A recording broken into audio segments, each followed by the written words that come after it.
Imagine this.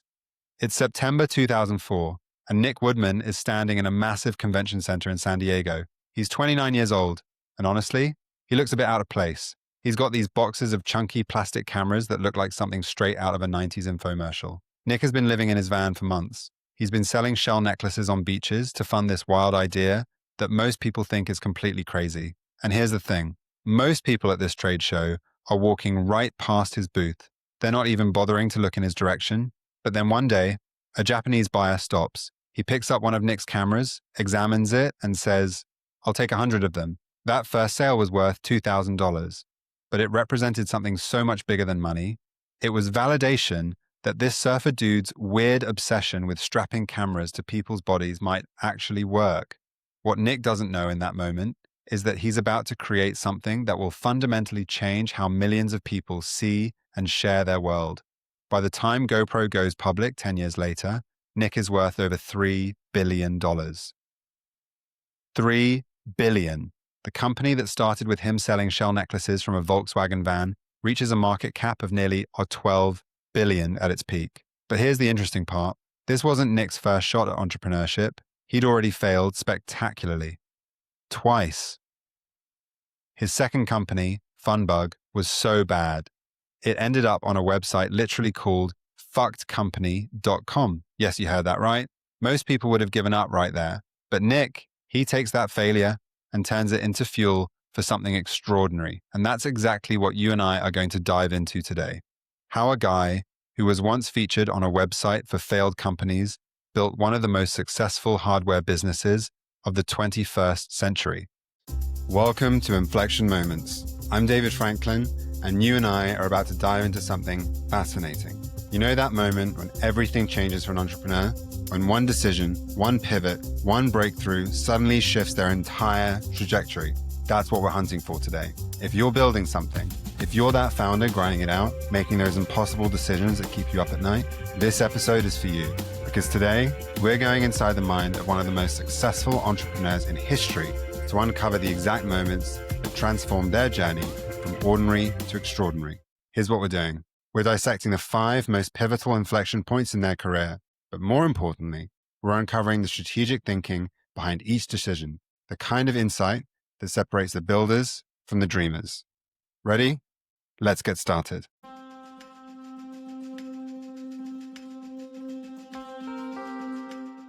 I've been fascinated with Nick Woodman's story for a while now, and I want to share why. We're living through this creator economy explosion where everyone's documenting everything, right? Where visual content drives entire businesses. Where being authentic and showing your process matters more than having a perfectly polished brand. Nick basically predicted and enabled all of this 15 years before it became the norm. But GoPro wasn't just a product success story. It was a cultural phenomenon that completely changed how we think about capturing and sharing experiences. Nick's insight was brilliantly simple. As he puts it, before GoPro, if you wanted to have any footage of yourself doing anything, whether it's video or photo, you not only needed a camera, you needed another human being. And if you wanted the footage to be good, you needed that other human being to have skill with the camera. So today you and I are going to dive deep into the 5 pivotal turning points that transformed Nick from a failed entrepreneur sleeping in his van to one of the most successful hardware entrepreneurs of the 21st century. We'll look at how he thought about risk differently and how he built a brand that customers became obsessively passionate about. Here's what we're going to uncover together. First, how his spectacular failures taught him the exact lessons he needed for success, and I really do mean spectacular failures. Second, how a surf trip to Australia gave him the insight that would define his entire career. Third, how he bootstrapped his way to profitability with a strategy no business school would ever teach. Fourth, how he recognized and capitalized on the perfect timing for his idea.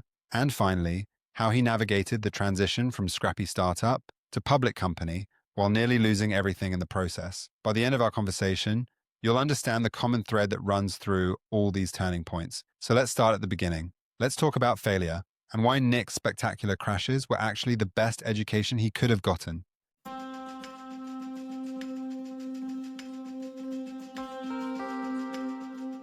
All right, let's go back to 1999. Nick is 24 years old, fresh out of UC San Diego with a visual arts degree. He is totally convinced at this point that he's going to be the next entrepreneurial success story. Keep in mind that we are in 1999, peak dot-com boom, we're talking about companies going public with literally zero revenue. VCs are throwing money at anything, so you can't blame him for thinking that way. Plus, and this detail really matters, his father, Dean Woodman, is a prominent investment banker who co-founded Robertson Stevens. So Nick has this front row seat to how deals get done, how fortunes are made overnight. He's surrounded by success stories every day at the dinner table and has every reason to believe he'll be next in line. So Nick wants to build his own internet empire. His first company, empowerall.com, is going to revolutionize online electronics sales by charging no more than a 2% markup. The idea sounds brilliant in theory. He wants to compete purely on volume and razor-thin margins, undercut everyone else, and win through sheer scale. When that fails to gain any real traction, he pivots to something much bigger. He calls the company Funbug, a gaming and marketing platform where users can play games and win cash prizes. He thinks this is going to be the company that makes him. But reality hits like a freight train. The dot-com bubble doesn't just deflate, it explodes. We're talking about a complete market collapse. The Nasdaq loses 80% of its value in 2 years. Companies that were worth billions are suddenly worth nothing. And Funbug, despite raising $3.9 million from investors, crashes and burns spectacularly. Picture this for a second. Nick is watching investors' money, real people's money, disappear. These aren't just numbers on a spreadsheet. These are people who believed in him, who trusted him with their capital, and he's watching it evaporate. He's now 26 years old, living back home with his parents, and he has to face the reality that he's not the entrepreneurial genius he thought he was. But it gets worse. Funbug ends up being featured on a website called fuckedcompany.com. This is a website specifically dedicated to documenting failed dot-com companies and humiliating the founders in the process. Think about what this means. Nick is living in Silicon Valley, where success is everything, where your net worth determines your social worth, and his company is being mocked on the internet. His friends from college are getting jobs at Google and Facebook. His Stanford MBA classmates are joining consulting firms and investment banks with six-figure starting salaries. And Nick is unemployed, living with his parents, with a failed company that's become an internet punchline. This is where most people completely give up on entrepreneurship, right? The shame is overwhelming. The self-doubt is crushing. Nick starts questioning everything, his judgment, his abilities, whether he has any business trying to start companies at all. This is a guy who grew up in a successful family, who was supposed to be destined for great things, and he's just face-planted in front of everyone. But here's where the story gets fascinating. Instead of getting a safe corporate job and calling it quits on entrepreneurship, which is what 99% of people would do, Nick chooses to treat this failure as education rather than as a sign that he's not cut out for business. Nick realizes that his mistake isn't just bad timing or bad luck, it was something much more fundamental than that. He realizes that he's been chasing business ideas that didn't come from genuine passion or solve real problems that he personally experienced. Think about how massive this shift in thinking is. Most entrepreneurs ask, what business can I start that will make money? They chase opportunities in this way, but Nick's made that mistake and learns from it. So now he starts to chase personal obsessions. This failure becomes his graduate school in entrepreneurship. He learns that passion isn't just a nice-to-have motivational boost. It's essential for the grinding, obsessive, 20-hour workdays that building something requires. Nick later says something that drives this point home. He says, I feel like in a world where we all try to figure out our place and our purpose here, your passions are one of your most obvious guides. But here's what separates Nick from most people who fail. He doesn't just learn from his mistakes, he internalizes them. He understands that his failures weren't random bad luck. They were the predictable result of building something he didn't personally care about for customers he didn't understand. The pain of those failures, the shame, the financial loss, the damage to his reputation, they all become his fuel. It teaches him to trust his instincts rather than chase what looks like a good business opportunity on paper. Nick learns that the best business ideas don't come from detailed spreadsheets or overly polished pitch decks. They come from problems you personally can't stop thinking about. Problems that wake you up at night because you're so frustrated they haven't been solved. And that lesson, that hard-earned wisdom about following authentic problems rather than manufactured opportunities, it's about to pay off in the most unexpected way. Because Nick's next inflection point happens on a beach in Australia, when his personal frustration with a simple problem becomes the foundation for $1 billion company.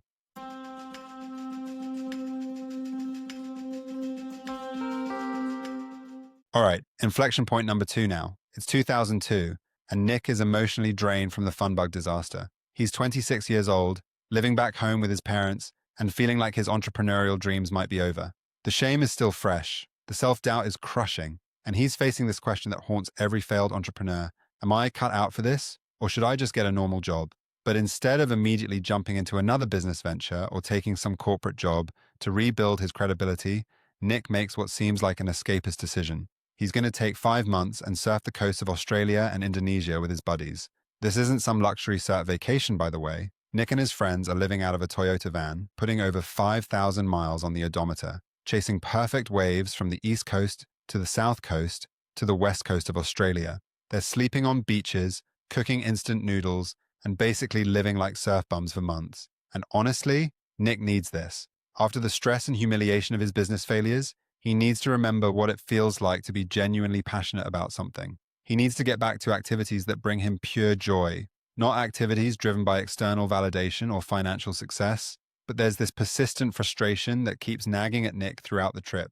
They're having these incredible surf sessions, absolutely epic waves that most surfers only dream about. His friends are pulling off rides that would make professional surfers jealous, and Nick is watching all of this happen from the beach with his camera. Nick later describes this by saying, "From that distance, my shots weren't doing the surf or my friends justice. Some of the most intense and memorable moments in cranking surf were just that, memories." But this isn't just about having nice photos for Instagram, right? This is about something much more fundamental. Nick is watching his friends experience these transcendent moments in the water, moments of pure flow, pure joy, pure human achievement, and there's no way to capture the intensity of what's actually happening. As Nick explains, the original idea for GoPro was to help surfers capture photos of themselves surfing that made them look like a pro. The idea, GoPro. At that time, unless you were sponsored, there was no one in the water shooting you. Think about what this means. Only the professional surfers, the sponsored athletes, get professional quality footage of themselves. Everyone else, no matter how skilled they are, no matter how incredible their session is, has to settle for distant beach shots that look amateur and don't capture the real experience. Nick and his friends try the existing solutions, and they're terrible. Surfers are strapping disposable cameras to their wrists with rubber bands. As Nick described it, it would often fly off in the middle of the action and hit them in the face. Picture Nick trying this approach, attaching a 35mm camera to his palm with a rubber band, paddling out into serious surf, and having this clunky, unreliable contraption that might capture one decent shot out of 20 tries. It's clunky, it's unreliable, and even when it works, the results are mediocre at best. What's really eating at Nick is this massive gap between the intensity of the experience and the ability to capture it. These are some of the most incredible moments of their entire trip, moments that define why they traveled halfway around the world, and they're ephemeral. There's no way to share the stoke with people back home. No way to prove how good the session was. No way to relive it yourself. But here's where Nick's visual arts background and his previous business experience start converging in his mind. He's not just thinking about taking better surf photos, he's starting to recognize a shift in how people want to document and share their experiences. This is 2002, remember. Social media is in its infancy. YouTube doesn't exist yet.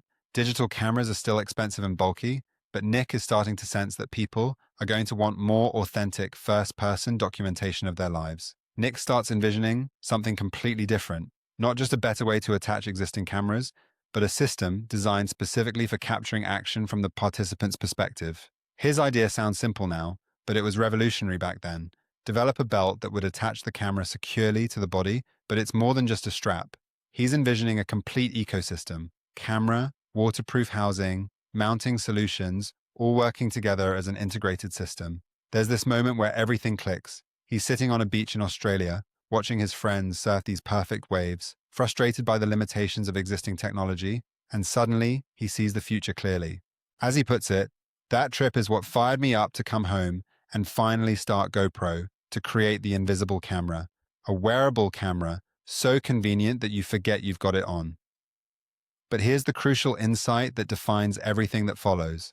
Nick realizes he's not just solving a photography problem, he's democratizing access to professional quality action footage. Think about the implications of this. For the first time in history, anyone can become the star of their own action movie. Anyone can capture footage that looks like it came from a professional film crew. Anyone can document their adventures with the same quality that was previously reserved for sponsored athletes. Nick has identified what will become one of the biggest cultural trends of the next 2 decades: the desire for authentic, first-person documentation of experiences. He's seeing the future of the creator economy before the creator economy even has a name. And here's what's beautiful about this moment. Nick is solving a problem he personally experiences every day.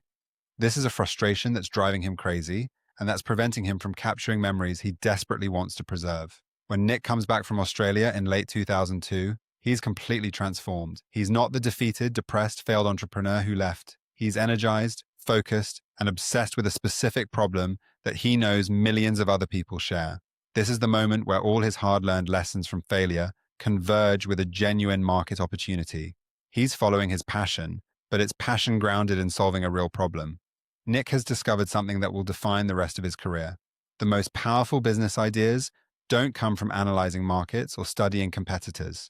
They come from experiencing problems so intensely that you can't stop thinking about solutions. And that insight, that frustrated desire to capture and share incredible experiences, is about to become the foundation for one of the most successful hardware companies of the 21st century. But first, Nick has to figure out how to build it without any money, any credibility, or any manufacturing experience.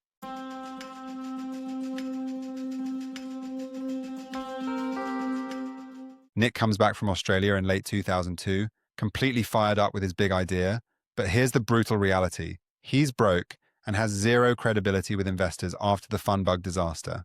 Picture this for a second. He's 27 years old, still living with his parents, and he's fresh off public humiliation from his last company. If he walks into a VC's office and says, "Hey, I want to build wearable cameras," they're going to look at his track record and show him the door. So Nick goes to his parents for help. He borrows $235,000 from his father and $35,000 plus a sewing machine from his mother. But even this generous investment from his parents isn't enough to develop, manufacture, and market a new camera system. Nick knows he needs to be incredibly scrappy about generating additional capital, and he needs to do it in a way that doesn't distract from product development. And this is where Nick's creativity and desperation converge in the most unexpected way. He and his future wife Jill take a trip to Bali, not for vacation, but for business. They find these beautiful shell and bead belts that local artisans are selling for $1.90 each. Nick looks at these things and thinks, I bet I could sell these for $60 back in California. So they buy 600 of these belts, load them into their luggage, and fly back to the States. Then, and I just love this image, they load up their 1971 Volkswagen van and start driving up and down the California coast selling jewelry on beaches. Think about this for a second. This is the son of a Stanford investment banker, a guy who went to UC San Diego, someone who was supposed to be destined for Silicon Valley greatness, and he's living in a van selling shell necklaces to surfers and beachgoers. But here's what's brilliant about this approach. Nick isn't just thinking about the money, he's getting real-time education that you can't buy in any business school. So Nick is living this incredible dual existence. During the day, he's on beaches selling jewelry, talking to his target customers, surfers, action sports enthusiasts, people who live for adventure. He's learning what they care about, how they spend money, what frustrates them about existing products. Then at night, he's in his parents' garage with his mother's sewing machine, drilling plastic, experimenting with camera straps, trying to figure out the mechanics of his mounting system. But what's happening during those beach sales is invaluable customer discovery. Nick is meeting people who represent his exact target market. He's not guessing about what they want. He's talking to them every single day. He's seeing what catches their attention, what they're willing to pay for, how they make purchase decisions. The shell sales generate about $10,000 in additional capital, but more importantly, they prove something crucial. Nick can sell. He understands direct-to-consumer sales. He knows how to connect with customers and get them to pull out their wallets. Meanwhile, the garage work is paying off. Nick is methodically working through the engineering challenges. How do you make a camera strap that's secure but comfortable? How do you create a housing that's waterproof but still allows access to controls? How do you balance cost with functionality? By 2004, Nick has cracked the code. He's got a working prototype that he believes in, and he's ready to manufacture. But instead of trying to build everything in-house, he finds a company in China that can manufacture his camera system for just $3.05 per unit. However, the real test comes at a flagship trade show in San Diego later that year. Nick shows up with boxes of his chunky plastic cameras. Most people walk right past his booth, but then a Japanese distributor stops, examines the camera, and says those magic words, "I'll take 100 of them."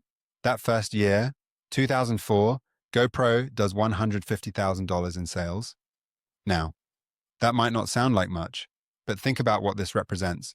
Nick is now profitable from day one because he's kept his overhead so insanely low. He's the entire company: manufacturing coordination, sales, marketing, customer service, product development. It's all Nick. He's answering customer emails during the day and designing new products at night. He's packaging orders in his parents' garage and shipping them himself. This bootstrapping phase teaches Nick lessons that will serve him throughout GoPro's growth: the critical importance of unit economics, the power of direct customer feedback, the value of maintaining complete control over your destiny. But the most important thing this phase teaches him is confidence. Not the fake it till you make it kind of confidence, but the deep, unshakable confidence that comes from knowing your product solves a real problem for real people who are willing to pay real money for it. Nick isn't guessing about product market fit. He's experiencing it every single day by selling. He's not wondering if people want his product. He's struggling to keep up with demand. He's not questioning whether his price point is right. Customers are happily paying $30 for something that costs him $3 to make. What's beautiful about this approach is how the constraints force innovation and focus. Because Nick can't afford to hire a big team, he has to prioritize ruthlessly. Because he can't afford expensive market research, he has to talk to customers directly. Because he can't afford to fail, he has to make sure every decision is grounded in reality. But there's something bigger happening here that Nick is starting to recognize. The action sports culture he's embedded in, through his shell sales, through his own surfing, through his direct customer interactions, is about to explode into mainstream culture. By the end of 2004, Nick has proven that his core concept works. People want his product, they'll pay for it, and he can manufacture and sell it profitably. But he's also starting to see the limitations of his current approach. The market is bigger than he initially thought, and the technological possibilities are expanding rapidly. The bootstrapping phase is ending, and the real revolution is just beginning. Because what happens next? When digital video technology converges with social media platforms and a cultural shift toward authentic first-person storytelling, is when Nick's scrappy little camera company becomes a global phenomenon that defines an entire generation of content creation.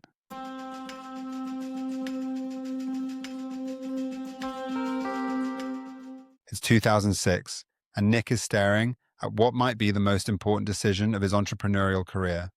GoPro has been growing steadily with their 35mm film cameras. They did $150,000 in sales in 2004, $800,000 in 2005. But everyone around him is saying the same thing. Nick, you need to go digital. Here's the thing though. Going digital means essentially rebuilding the entire company from scratch. The engineering is exponentially more complex. The manufacturing relationships are completely different. The costs are massively higher.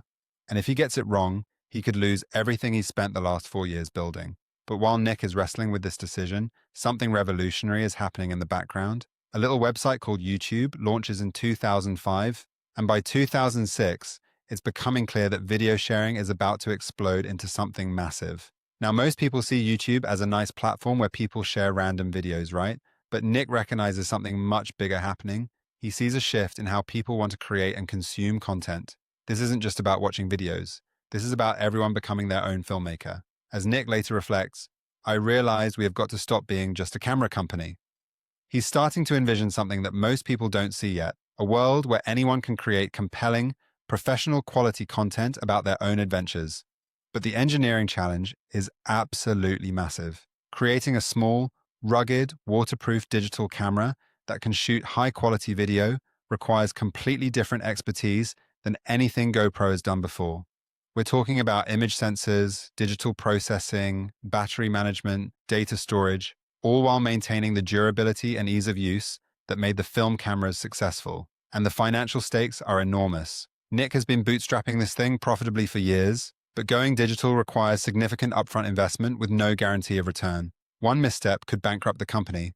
Plus, there's this timing pressure that's just crushing. Go too early, and the technology isn't ready, costs are prohibitive, and the market isn't there. Go too late, and the big consumer electronics companies will figure out this opportunity and crush him with their resources. But here's where Nick shows the strategic thinking that separates great entrepreneurs from the rest. He doesn't make one big bet.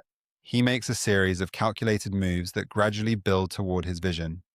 First, he launches the Digital Hero in 2006, a basic digital camera that shoots 10 seconds of VGA video with no audio. It's limited, but it proves the concept and teaches his team about digital manufacturing and customer preferences. Each iteration gets better. The Wide Hero adds a wider lens. The Digital Hero 3 improves video quality and adds audio. Nick is methodically working through the technical challenges while building market demand and cash flow. Meanwhile, the cultural and technological landscape is shifting in exactly the direction Nick predicted. YouTube goes from startup to Google acquisition to cultural phenomenon. Social media platforms are exploding. Broadband internet is becoming ubiquitous. Smartphones are making everyone comfortable with digital media. By 2009, Nick is ready to launch what will become the HD Hero, and this is where everything converges perfectly. The camera shoots 1080p high-definition video in a package smaller and tougher than anything that's ever existed. But the real breakthrough isn't the technology, it's the timing. As one industry observer notes, with YouTube becoming popular in 2006, the timing was perfect for the company as user-generated content became the new rage. Nick doesn't just create a camera, he creates the perfect tool for an emerging movement that most people don't even realize is happening yet. The creator economy is about to explode, and GoPro is positioned at the exact center of it. The 2009 trade show, where the HD Hero debuts, is a legendary moment. As someone who was there describes it, Nick Woodman was making a spectacle of himself. About once an hour, he would get on top of a platform and start yelling at the top of his lungs. The new Hero HD camera sold out quickly. But here's what's brilliant. Nick doesn't need to spend millions on advertising because his customers are creating the most compelling marketing content imaginable. Every epic GoPro video that goes viral on YouTube is essentially a commercial for the product. Think about what's happening here. People are strapping these cameras to their helmets, their surfboards, their mountain bikes, and capturing footage that looks like it came from a Hollywood action movie. Then they're sharing it with the world, and millions of people are watching and thinking, holy shit, I need one of these cameras. The results are absolutely mind-blowing. That first year with the HD Hero, GoPro does $64 million in revenue. That's a 400% increase from the previous year. The next year, they hit $234 million.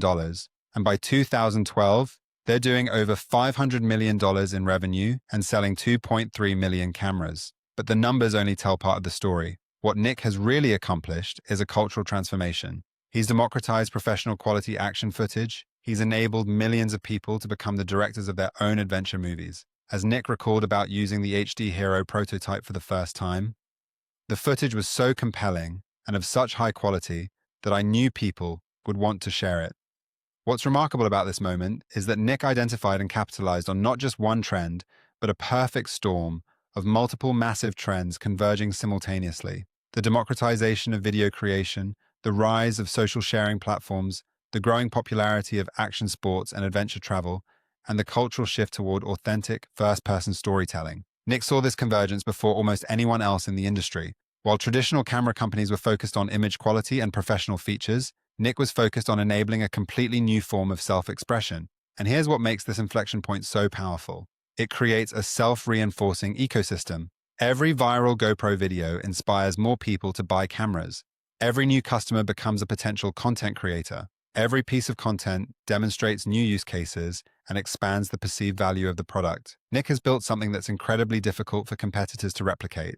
It's not just the camera technology, it's the brand association with authentic, exciting content. When people think about capturing their adventures, they don't think about action cameras, they think about GoPros. By 2012, GoPro has transformed from a niche surfing accessory to a mainstream consumer electronics brand. They're selling cameras at Best Buy and Target. Professional filmmakers are using GoPros for major movie productions. The brand has become synonymous with adventure and authenticity. What Nick accomplished here is strategic brilliance at the highest level. He didn't just build a better product, he identified and enabled a cultural shift that would define the next decade of digital media. He positioned GoPro not as a camera company, but as the company that helps people capture and share the most exciting moments of their lives. This convergence moment sets the stage for GoPro's explosive growth over the next few years. But it also sets up Nick's next major challenge. How do you manage hypergrowth without losing sight of what made you successful in the first place? Because what happens next, when Nick takes GoPro public and tries to transform it from a scrappy hardware startup into a technology conglomerate, is where the story gets really interesting, and where Nick learns some of his hardest lessons about the dangers of success.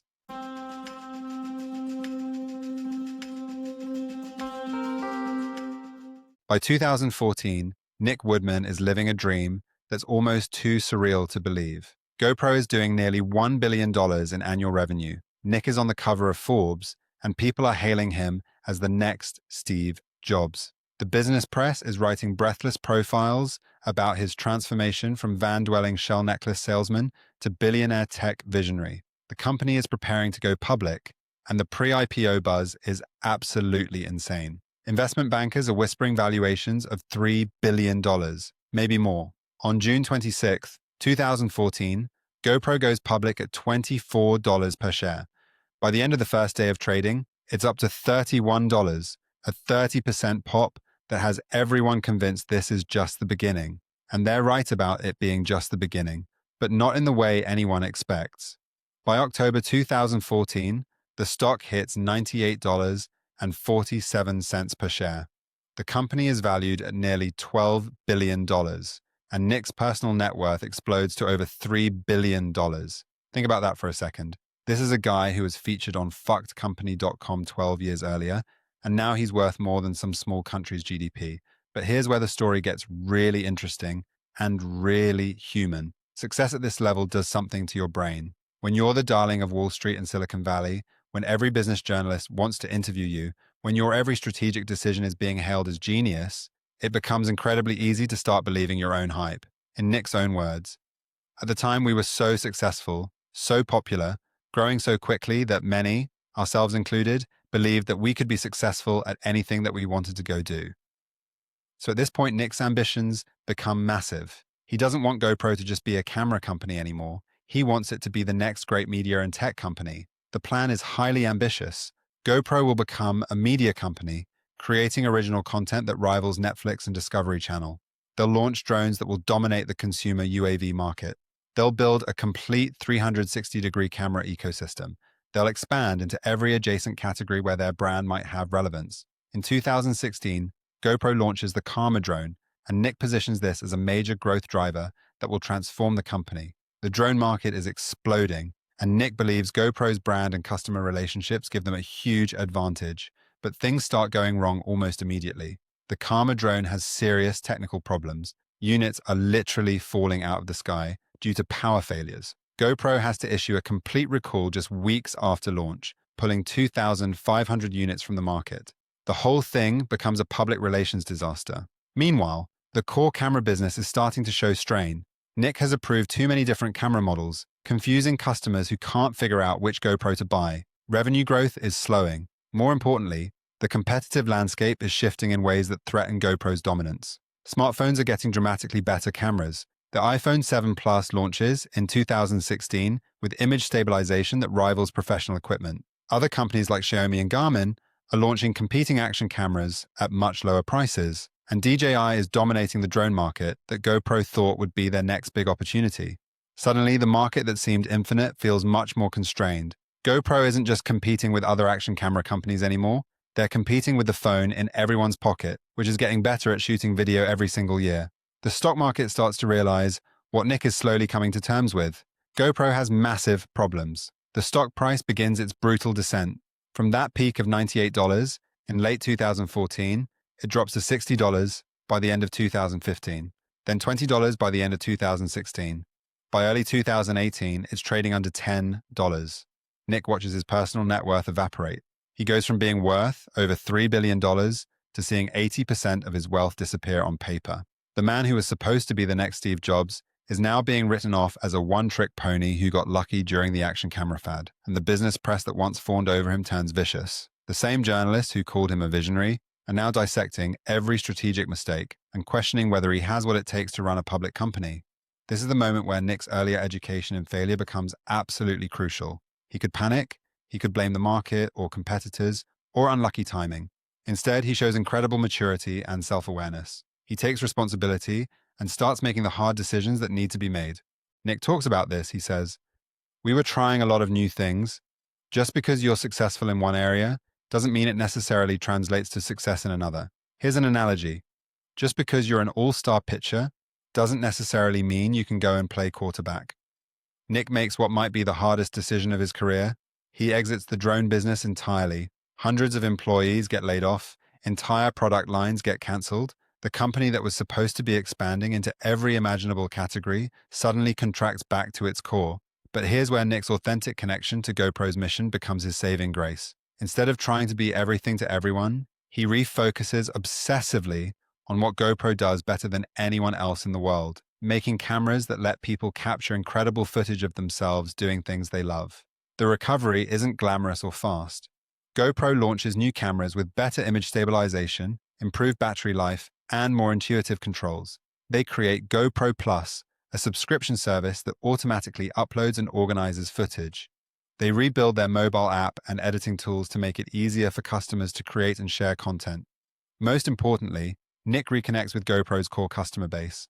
They stop trying to appeal to everyone and start focusing obsessively on the action sports enthusiasts, travel adventurers, and content creators who made GoPro special in the first place. By 2021, GoPro has returned to profitability. The stock has stabilized in the $10 to $12 range. They're not the $12 billion company they once were, but they're a focused, profitable business that dominates their core market and has a clear path forward. Nick's reflection on this period shows the kind of wisdom that only comes from experiencing both spectacular success and devastating failure.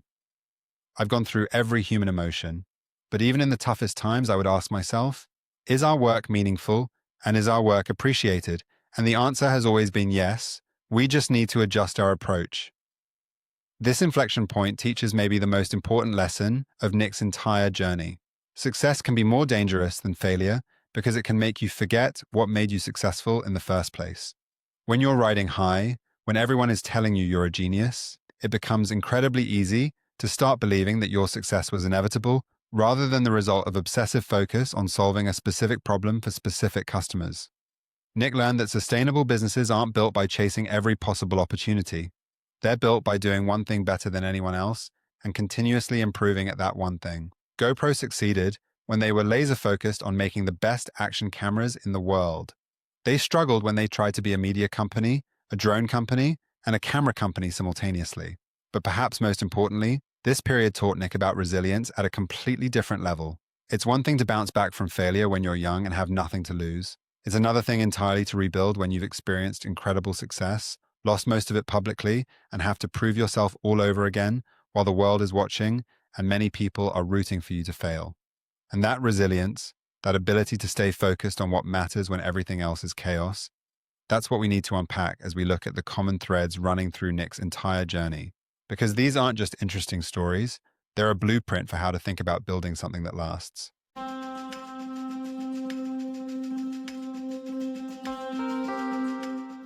All right, let's step back for a minute. We've walked through 5 pivotal moments in Nick's journey. And as I've been thinking about this story, there are 3 patterns that keep showing up at every critical moment. 3 threads that separate entrepreneurs who build lasting companies from those who flame out. First, every single turning point in Nick's story comes back to this core insight he had after his early failures. As soon as I stopped trying to think about a business idea and started focusing on what I'm passionate about, that's when it came to me. Nick's passion for surfing wasn't just what inspired GoPro, it was what sustained him through years of grinding, 20-hour days when any rational person would have quit. Think about what this actually looks like in practice. Nick spent months living in a van, selling shell necklaces on beaches, working 7 days a week, drilling plastic in his parents' garage at midnight, because he genuinely believed in the problem he was solving. He wasn't chasing a market opportunity that looked good on a spreadsheet. He was scratching his own itch so intensely that he couldn't stop thinking about it.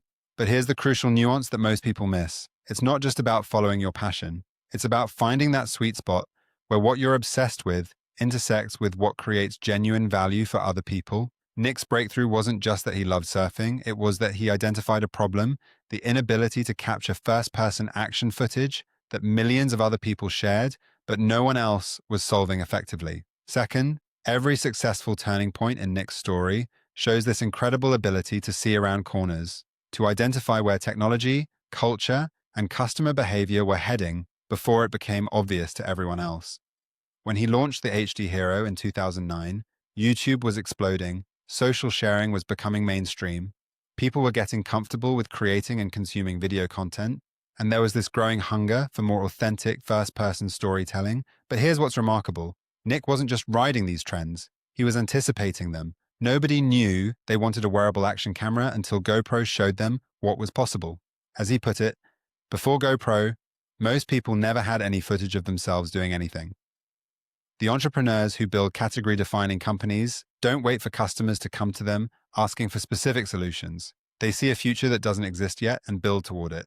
They identify latent desires that people don't even know they have. Nick saw that people would want to document and share their experiences in ways that weren't technically possible before, and he built the tools to make it happen. He predicted the creator economy before it had a name. He understood that authentic, first-person content would become more valuable than polished professional productions. And third, his biggest successes came from obsessive focus, and his biggest failures came from losing that focus. GoPro dominated when they were laser-focused on making the best possible action cameras. They struggled when they tried to be a media company, a drone company, and a camera company all at once. As Nick learned the hard way, just because you're successful in one area doesn't mean it necessarily translates to success in another.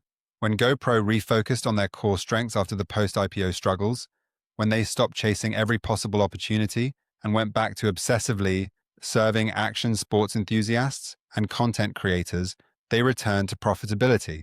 But there's a deeper lesson here about focus. It's not just about what you choose to do, it's about what you choose not to do. Every dollar and every hour spent on non-essential activities is a dollar an hour not spent on building your core offering better than anyone else.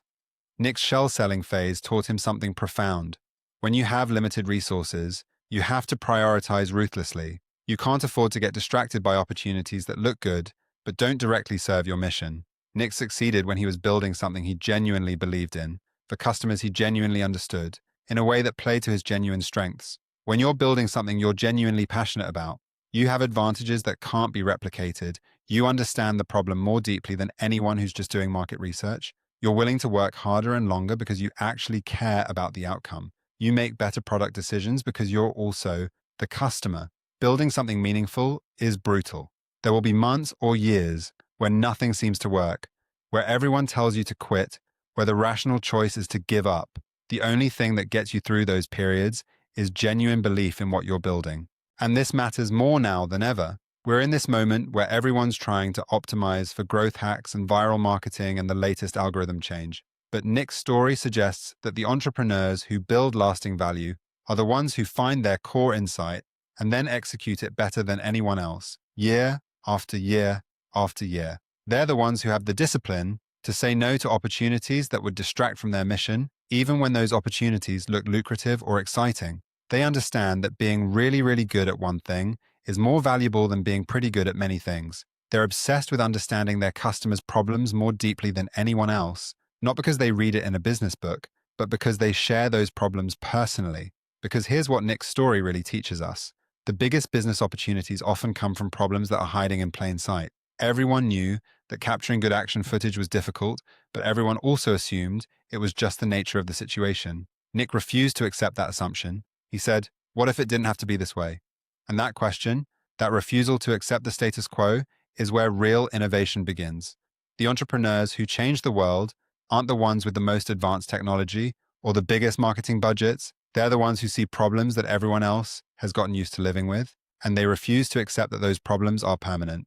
That's the real lesson from Nick Woodman's journey, and it's a lesson that applies whether you're building the next billion-dollar hardware company or just trying to make something meaningful in whatever field you're in.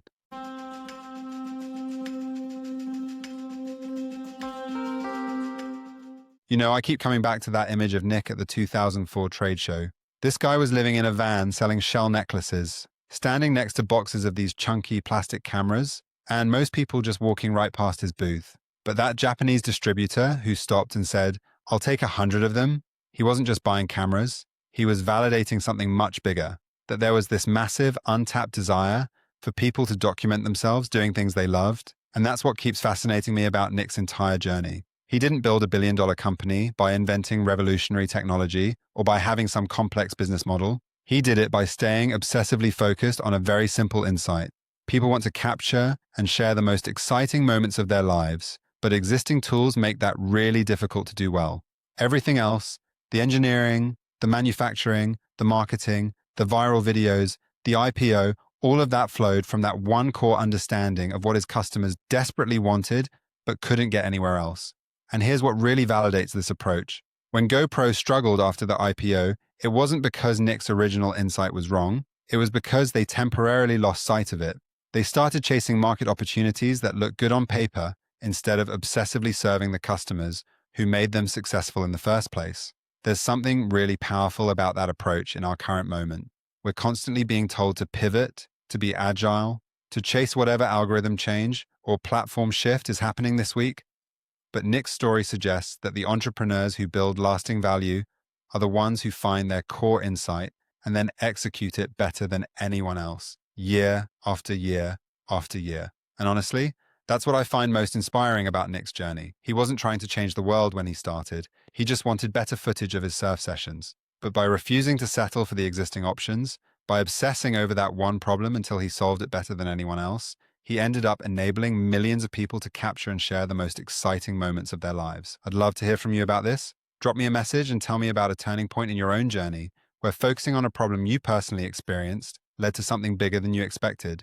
These are the conversations that matter. Not the theoretical stuff you read in business books, but the real, messy, personal problems that drive people crazy enough to spend years of their lives trying to solve them.